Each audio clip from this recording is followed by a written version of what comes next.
Welcome to StarBios, the podcast where we delve into the fascinating lives of Hollywood's most beloved stars. I'm your host, Casey Gold, and today we're shining the spotlight on the incomparable Spencer Tracy. With a career spanning over 3 decades and a filmography that includes some of the most iconic movies of all time, Tracy is widely regarded as one of the greatest actors in cinema history. But before he became a household name, Spencer Tracy was just a young boy from Milwaukee, Wisconsin, with a passion for performance and a determination to make it big. Born on April 5, 1900, in the historic town of Milwaukee, Spencer Tracy grew up in a traditional Irish Catholic family. His father, John Edward Tracy, was a truck salesman, and his mother, Caroline Brown Tracy, was a former schoolteacher. The family resided in a cozy home on North 56th Street, surrounded by the bustling streets of Milwaukee's West Side. As a young boy, Spencer was fascinated by the world of theater, often sneaking into the local Nickelodeon to watch silent films and mesmerized by the performances of traveling vaudeville troupes. The Tracy family was deeply rooted in their Catholic faith, and Spencer attended St. John's Cathedral School, where he developed a strong foundation in academics and athletics. His parents encouraged his creative pursuits, and Spencer began performing in school plays and community theater productions at a young age. In 1915, at the age of 15, Spencer began performing with the Milwaukee Repertory Theater, where he honed his craft alongside other aspiring actors, including the renowned actress Laura Hope Cruz.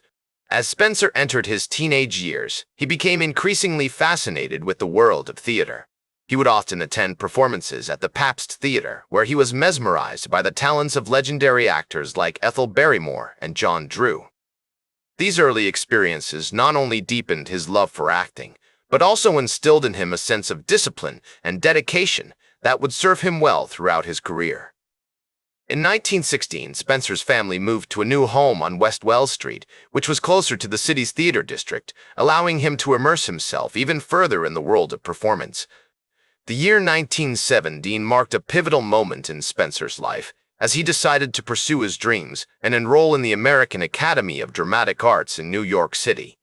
This bold decision was encouraged by his parents, who recognized their son's passion and talent for acting. With a suitcase full of clothes and a heart full of determination, Spencer set off for the Big Apple, ready to take on the challenges of the theater world. It was here that he honed his craft, studying alongside other aspiring actors and learning from some of the best instructors in the business. After completing his studies, Spencer began landing small roles on Broadway, making his debut in 1922 in the play The Wedding.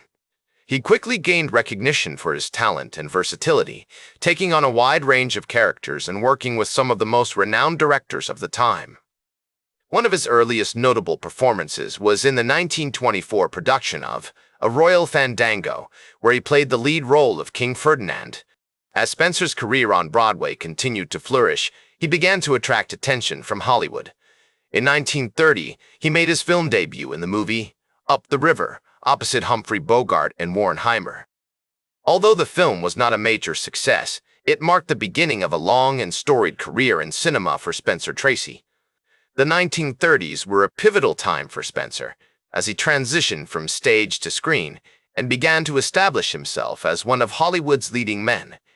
He appeared in a string of successful films, including Disorderly Conduct and Me and My Gal, showcasing his range and charisma on camera. In 1935, he starred alongside Jean Harlow in the comedy Libeled Lady, which cemented his status as a bankable star. One of the most significant factors contributing to Spencer's success during this period was his partnership with actress Katharine Hepburn. The two met on the set of the 1942 film Woman of the Year and went on to form one of Hollywood's most iconic and enduring on-screen couples, starring together in 9 films over the course of their careers. Throughout the 1940s and 1950s, Spencer continued to take on a wide range of roles, from dramas like Inherit the Wind to comedies like Father of the Bride. He worked with some of the most acclaimed directors of the time, including George Cukor and Elia Kazan, and earned numerous awards and nominations for his performances. As he once said, The most important thing in acting is honesty. If you can fake that, you've got it made. In the 1960s, Spencer Tracy continued to take on challenging roles, pushing himself as an actor and cementing his legacy as one of Hollywood's greatest stars. One of his most iconic performances during this time was in the 1967 film Guess Who's Coming to Dinner, where he starred alongside Katharine Hepburn and Sidney Poitier. The movie tackled the sensitive topic of interracial marriage, and Spencer's portrayal of Matt Drayton, a liberal father struggling with his daughter's engagement to a black man, earned him widespread critical acclaim. As Spencer navigated the final years of his career, he faced numerous health challenges, including a heart condition that had been plaguing him for decades. Despite these struggles, he remained committed to his craft, continuing to act in films and inspiring those around him with his dedication and perseverance. One of the most significant aspects of Spencer's later life was his enduring partnership with Katharine Hepburn. The two had met on the set of Woman of the Year in 1942 and went on to form a romantic relationship that lasted for over 25 years until Spencer's passing in 1967. Their relationship was marked by a deep love and respect for one another, and they continued to support each other both personally and professionally throughout their careers. He was a true Hollywood legend, known for his honesty, integrity, and commitment to his craft. As he once said, "If you're not living on the edge, you're taking up too much space." This philosophy is reflected in his fearless approach to acting, as well as his willingness to take risks and challenge himself throughout his career. Today, Spencer Tracy's influence can still be seen in the work of actors and filmmakers around the world. His iconic performances continue to inspire new generations of artists, and his legacy serves as a reminder of the power of hard work, dedication, and perseverance.